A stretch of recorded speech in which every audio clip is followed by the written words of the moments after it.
Greetings, my excellent friends. The TheDeadMonk welcomes you to Purgatory. And Disney's at it again. More retconning of Star Wars. You know, I did a video just a couple days ago where I went on a rant for a while, and part of it was talking about the expanded universe and how stupid it was for Disney to throw that out. But the thing about the expanded universe was that you didn't have to read any of those. When I talk to people about those books, I would always ask, well, do you love Star Wars, Empire Strikes Back, Return of the Jedi? And if they said yes, and I knew they liked reading, then I said, well, give the books a shot. They'll expand on the universe, give you lots of other interesting stories. But they weren't essential. But with these new ones, with the Disney stuff, I've never read any of the books, but what I'm told is some of the books that are out there already, they're basically essential reading for you to understand anything that's going on with this mess of a sequel trilogy. That's stupid. The movies should stand on their own. You shouldn't have to read books, comic books. You shouldn't have to read all that to make any sense of what's going on. I mean, at least with the Marvel stuff, you can just watch the movies, you don't have to have read comic books. But that's the mess that Disney is, that's the mess that Star Wars is, under the helm of Kathleen Kennedy and Jar Jar Abrams. Alright, so let's see what this says. Star Wars, Luke Skywalker's secret mentor is tied to the Last Jedi's twist. So Luke Skywalker had a secret mentor. And this is referring to one of the comic books that just came out, Star Wars number 70. And apparently this has spoilers. Yeah. Do you care about the Star Wars comics? I don't. I think I tried reading it when they first started the run, and I gave up pretty quickly. One of the more divisive points in Rian Johnson's Star Wars The Last Unicorn came when Jake Skywalker revealed to Rey the Force wasn't limited to Jedi or Sith, and that they were selfish in holding the essence of life for themselves. Really? He said that? Ugh. The mystical energy was to be used by everyone, punctuated at the end by a young stable boy using the Force to move a broom. Well, it can't be used by everyone. But hey, I saw something else about Disney saying the Force was for everyone. That was from another one of their comics. No, I'm sorry. If the Force is socialism, everyone can use it. It's just not interesting anymore. It's just boring. Sure, let's have everyone running around with a laser sword and using their Force powers. Boring. But yeah, that's what we get. Star Wars socialism. And I'll repeat it. I haven't seen The Last Unicorn. I was so disgusted with Jar Jar Abrams' movie, Star Wars Good Morning Force, that I did not even give this one a chance. And I'm glad I didn't, because I heard nothing but bad things from everyone I know. But yeah, everyone can use the Force now. That changed decades of lore, retconning, and in Marvel's latest Star Wars comic we meet someone who clearly informed Luke's belief. What makes it all the more shocking is she turns out to be a mentor we never even knew young Skywalker had prior to the events of Empire Strikes Back. It's bad enough when they make all this future crap, all the sequels shit, and the story's rubbish. You can at least ignore that. You know, just whatever. This is just some fanfic, alternate reality garbage. It just happens to have some of the same actors in it. Wow, how'd they get that for the fanfiction?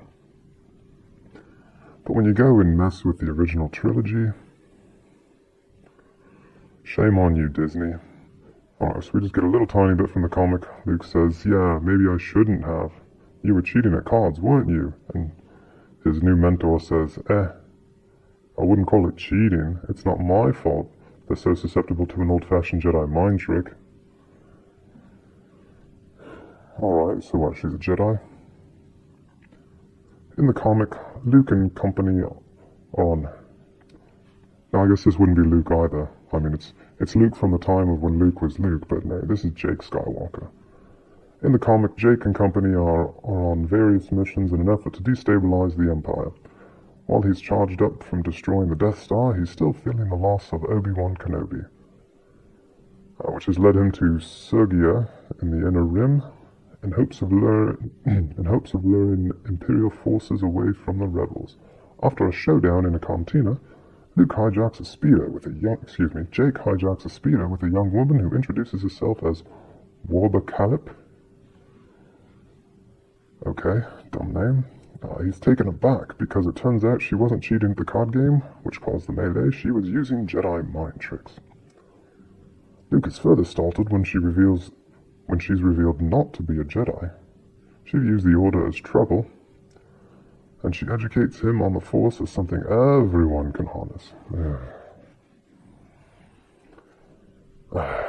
As they hide out in the planet's caves, she warns him of the Force. She warns him the Force is a dangerous tool, which basically alludes to the corruption of the dark side. However, Jake can't believe an average person is doing what Warba does, and he comes off as a bit jealous, saying he has no choice. He has to become a Jedi.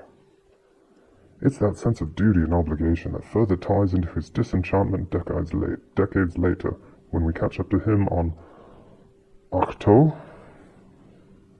Seriously? A chew? Alright, really.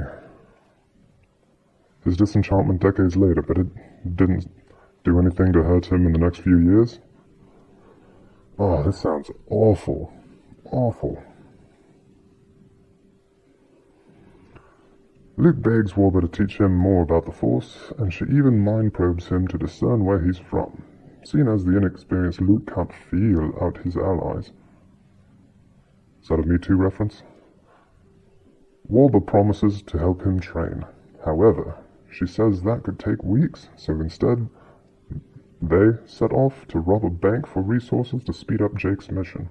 It's apparent Warba doesn't really want to use the Force, except to survive. And she's attempting to save Luke from himself, sensing a destiny filled with tragedy.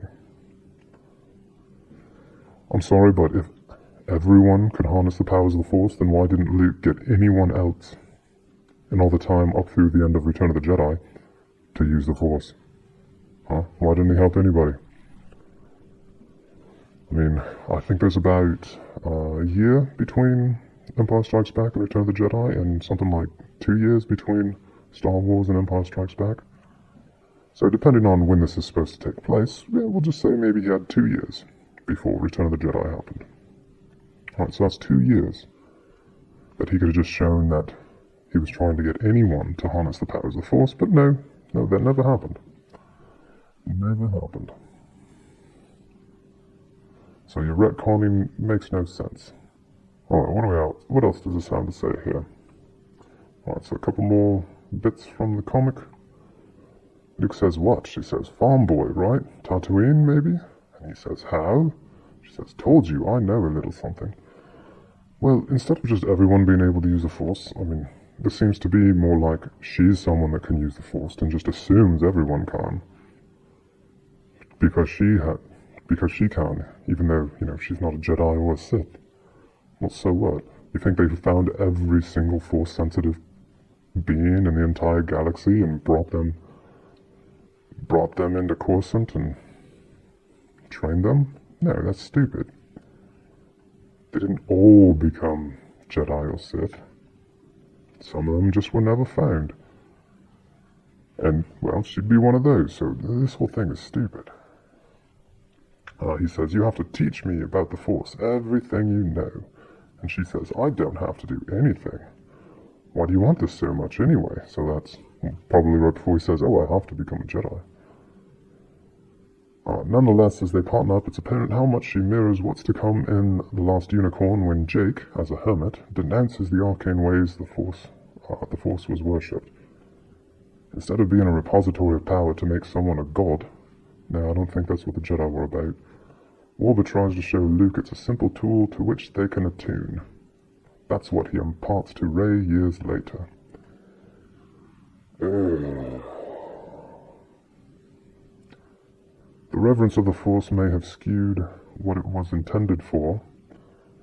Okay, and seeing Warba as this young, brash, and shady master, Young and brash. Oh yeah, so she's just the most wise one out there.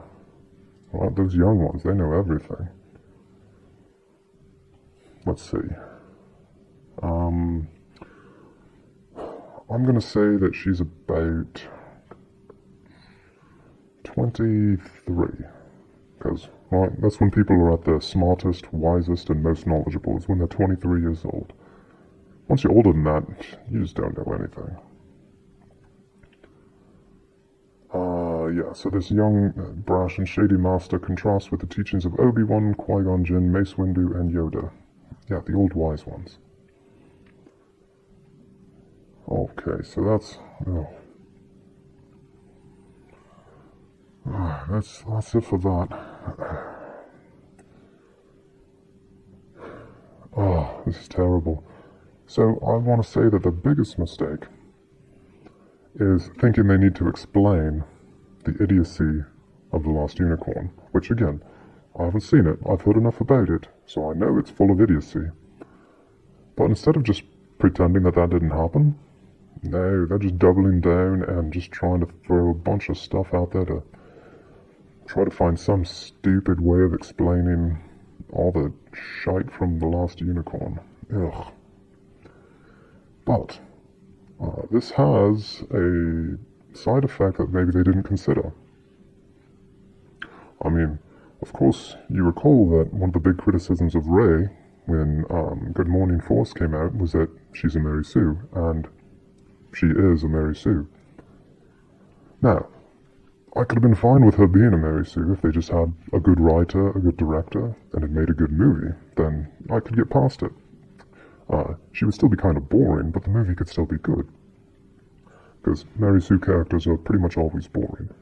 But the typical defense against those claiming she was a MaRey Sue, well, correctly pointing out that she's a MaRey Sue, the typical defense was usually, well, then Luke's a MaRey Sue. You know, Rey had absolutely no training. All she had was an old Han Solo saying, yeah, the Force, the Jedi, those are real things. And then suddenly she was a Jedi Master, just because Han Solo told her that those things were real. And they would say, well, Luke didn't have training, even though a lot of time takes place from when he first learns about the Force to the end of Return of the Jedi. It's a lot of time. Something like 3 years, and he had 2 Jedi Masters along the way to at least help him some. Not a lot, but some. And then plenty of time to practice on his own. But still, they try to say, well, Luke didn't have any training, so she's no more of a MaRey Sue than he is. Well, this goes and... I mean, it's crap. It's certainly not in my canon of Star Wars. It's crap. But, see, this just goes and reinforces the claim that Rey is a MaRey Sue, and Luke is not. See, because now they're showing, oh, look, Luke got even more training that you didn't even know about it. So there you go.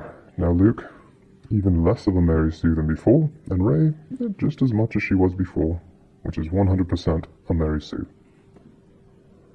As I said, I could have been fine with her being a MaRey Sue if they just made a good movie. But they didn't. They just made a remake of Star Wars, and it sucked. It wasn't even a well-done remake of Star Wars. Alright, well, I'm sick of this Disney retconning of Star Wars. As I said, this is not in my canon. I will stick to the real canon of Star Wars, which is the 3 original movies, and that's it.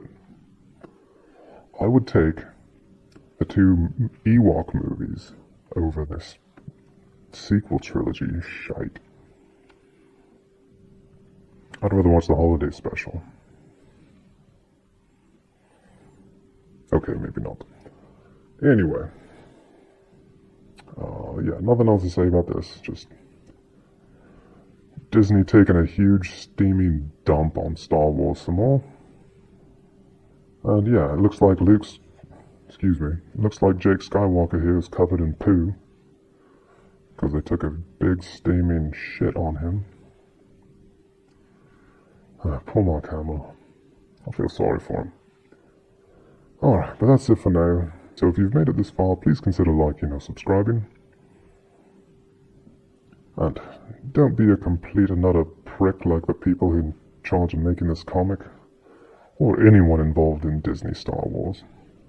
No, don't be like them. Instead, go out there and just be excellent to each other. Farewell.